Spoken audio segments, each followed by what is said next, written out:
guys, it's Teresa and welcome back to my channel. Today's video is a tag video and I saw this on my friend TV Kate's channel, so I'll be linking their video down below as well as the original creators of this video. But since I decided not to do an August writing diary, which I'll explain in my September writing diary should be coming in the next couple weeks, I decided to make up for that and do a story writing tag. I love me a good tag, and while I wasn't tagged, I just love me a good tag. So we're gonna roll with the punches. And besides, it's like writing, and I get to talk about books and like my inspiration for books, and then I've wanted to do more like how I get inspired for books and whatnot, and I still don't know how I want to format that. So at the current moment, we're just gonna stick with writing tags. But yeah, so if you guys want to keep watching and see the questions, maybe do the tag yourself and mention me or leave the link to that video down below. I would love to see your guys' stuff. So let's just get into it. All the questions will be on my phone, so I will just, if you guys see me looking down a lot, that is why. But the first question is current story. What is your current story idea that you're working on right now? Right now I'm working on a new adult high fantasy novel, and I'm not going to get too into it because that's how I am. But all you need to know is that it involves dragons. There is some war intrigue, some betrayal, some murder, and a lot of reluctant leaders. I say a lot because the main character herself is a reluctant leader, and then this used to be a kind of role play aspect, so my best friend had her own characters in here that are currently going to be joining the characters, and they're all reluctant leaders, so it's just a mess. And give me a second, I'm going to close my window because the storm's coming in and I can hear the wind. Question 2 is spark of inspiration. Do your ideas begin with characters, plot, world building, or something else entirely? Now, it's actually a mix of characters and something else entirely. I suck at world building, and I have a OneNote of my just entire attempt to world build and organizing my thoughts, so definitely not world building. But I like doing characters. I always get a scene in my head. Either it can be from the beginning of the book, the middle, or the end of the book. Sometimes all three. But I see the scene in my head and then I start to build characters around it. Or sometimes the scene will come to me with characters and I just kind of work my way to get to to start to have a good starting point for the characters to end up either at the end or the middle, or have that kind of stuff. But that's how I get inspired for my books, essentially. It's just characters, and then there's always a scene in my head. If I don't have a scene and I just have the characters, it's on the back burner. Same thing if I just have a scene and no characters, I have to wait for those two to come together, because while most of my books are pretty plot driven, I feel like without a good character, the plot can only do so much, Question number 3 is brainstorm. How do you puzzle piece your story elements together? Do you start with the ending and make your way to the beginning, or vice versa? Like I said, it kind of depends. For my current work, I had the beginning and the end planned out, as well as the climax. So I just started off with the beginning, then worked my way that way. But sometimes all I have is the climax, and I have to kind of fan out from there, or I only have the ending and I have to work backwards. But for the most part, I typically have the middle scenes planned out, so that way I can close the fan back in and work my way that way.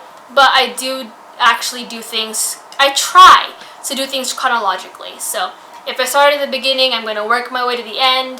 If I start at the end, I go back and try to figure out how the plot works down that way. Same thing if I start in the middle, I go back to the beginning, move my way to the middle, then move my way to the end.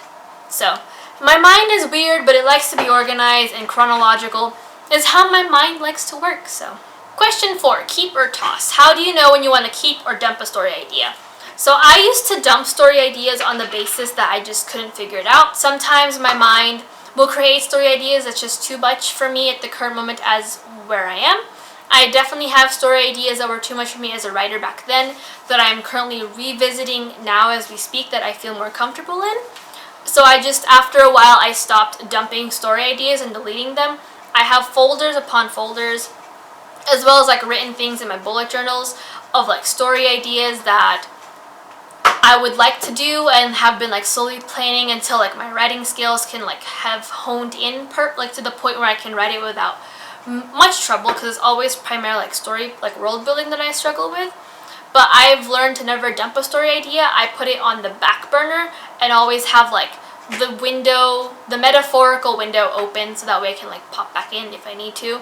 So they never are dumped, they're just put on pause until I revisit. And if you follow me on Pinterest, or like my friends who follow me on Pinterest will know, because sometimes I'll create a new board with this story, then it'll go away for a couple of months, then it'll come back, and then it'll go away, and it's just like, it's me trying to figure things out and figuring out where I want the story to go. So that's the thing. I've learned to never dump a story idea, because you never know what inspiration might come back for said story, or if you can like use aspects of that story in a different story, which is always fun, which is currently where I'm at right now. So yeah. Number 5, original idea. How much of your original idea for your story is actually used once everything's finished? I typically keep the plot. The plot stays the same. I don't think much changes, but I have, as like I am on my 3rd draft, scenes have been taken away and gotten rid of. I believe I have a couple of like unfinished drafts where I'm like, oh yeah, I like this idea for this scene, and I like write it out and then I send it to a friend, and it either gets added in or it doesn't, or however you may have, and that happens. Characters change so much, so like when I started the book in the 1st draft, the characters were vastly different from where they are now in the 3rd draft, so like things just are constantly changing. So I think the only thing that really stays the same is the plot, and like probably the names, because I get attached to names really fast. So if an editor ever wants me to change names to a book, to like the characters' names in a story, we might have to fight, because like if somehow everyone can pronounce Daenerys, y'all can pronounce a different name. I'll just leave the pronunciations in the back of the book like a smart cookie, because no one seems to do that anymore. It took me like a year to figure out Chaol was pronounced Kale and not Chol, because there was no pronunciation in the back. Like it's come on you guys, I'm foreign. I can only do so much. Number 6, hide or share. Do you share your book ideas with your friends or keep them a secret? Now this is something I started doing recently. I used to keep things a secret. I would just tell my friends I'm writing a story, but now I've gotten comfortable in telling people at least like the bare bones of the story, like what I said in question number 1, where I just kind of explain like, oh yeah, this is like the low-key plot. I don't give them a full-on synopsis, primarily because I like to keep up the hype. My friends love to hype me up as much as my ego likes it, and it's always nice to have their support. And I realize that the more I talk about my book, the more I get excited to write it, the more I can motivate myself to keep on going and to better myself as a writer. So I've learned to start talking about it and to enjoy talking about it more, but not to the extent where I'm like, so here is exactly what happens in chapter 1. But I like it to the point where my friends know that I'm writing a story. They know what it is. They said that they were willing to pick it up if/when it ever gets published. So it's just those things that like takes a lot of practice, but I found that it motivates me to the best of my abilities if I like talk about it with someone instead of keeping it to myself, because then I can build up my confidence about the book when I see like their faces light up and tell me like, oh yeah, that's definitely a book they'll pick up. There's definitely a market for it, blah blah blah blah blah. So just those things. Number 7 is dream. Have any of your book ideas originated with a dream or a nightmare? The answer is no. And the reason for that is that I don't remember very many of my dreams, and most of my dreams and or nightmares are pretty personal. So I just don't feel the need to really include something like that in the story. I'm sure that like my characters have shared similarities to dreams that I have had. In fact, I definitely do know that one of my characters shares a dream that I did have, but they're nothing to the point where it's like a full-blown scene, because I literally just can't remember any of my dreams. Like I'll have inklings of it, and then I'll be like, oh, it's a great story idea, and then I go to write it down and it just goes, oh, and it's gone. Or it's like really personal and I don't feel comfortable sharing that in a book, regardless of it being fictionalized or not, because someone can always pinpoint it back to me and it's just not fun. Number 8, doppelganger. Have you ever had an idea for a story but then see a similar premise in a book, TV show, or a movie? No. Well, no. Actually, yes. Yes, but no. I've learned that nothing in this world anymore is considered original. Let's face it, there are thousands of stories out there and thousands of writers, and this world has been alive too long for anything to be considered original. So there are doppelganger ideas thrown in there. But at this point, I'm very comfortable in the fact that, like, and while the story might have similarities to mine, I can say that I have twisted it to the point where, like, it is similar, but it's still my twist on it. So I'm never like, oh, that story is like mine, blah, blah, blah, blah, blah. Never get published, so. It's just one of those things you learn growing up, that nothing is original anymore. And it's like the saddest, but the most comforting thing in the world. Because then you have an expectation, and you're not setting the bar if it's a really low bar. You're not even meeting the expectation because it technically doesn't fit the expectation. So, it's just one of those things. Question number 9 is big screen inspiration. Have any of your books, favorite movies, or TV shows spark ideas for scenes in your books?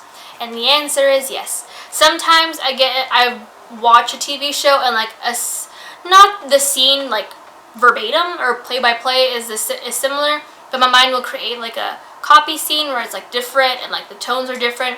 But if you like watch the TV show or play the video game, you can see like where the threads kind of line up. And I mean, like, nothing wrong with it because, like I said, nothing's original. It just depends on your twist on it, but it's not plagiarized. It's not like I took this scene and was like, here you go. It was more like the feeling of the scene, or like maybe the ending event of the scene had gotten twisted and turned into the book. But unless you have played the video game, the TV show, or watched the TV show or movie, you really just will not be seeing. You will not be seeing the connections. And the last question is number 10, nostalgia. What's the oldest or first story idea you remember coming up with or writing down? I've mentioned this in the AuthorTube newbie tag, and that is the story of like these two fairy princess piggies that didn't have friends and really wanted to make friends, so they like changed their appearances and like pretended to be dogs to make friends, and then like the end of the book they realized that like they had each other and they could make friends without having to change themselves. And it was a weird story, and I don't like thinking about it, but it seems to pop up in every like author related tag where you talk about the story that you've ever written first, and that's the first one that comes to mind.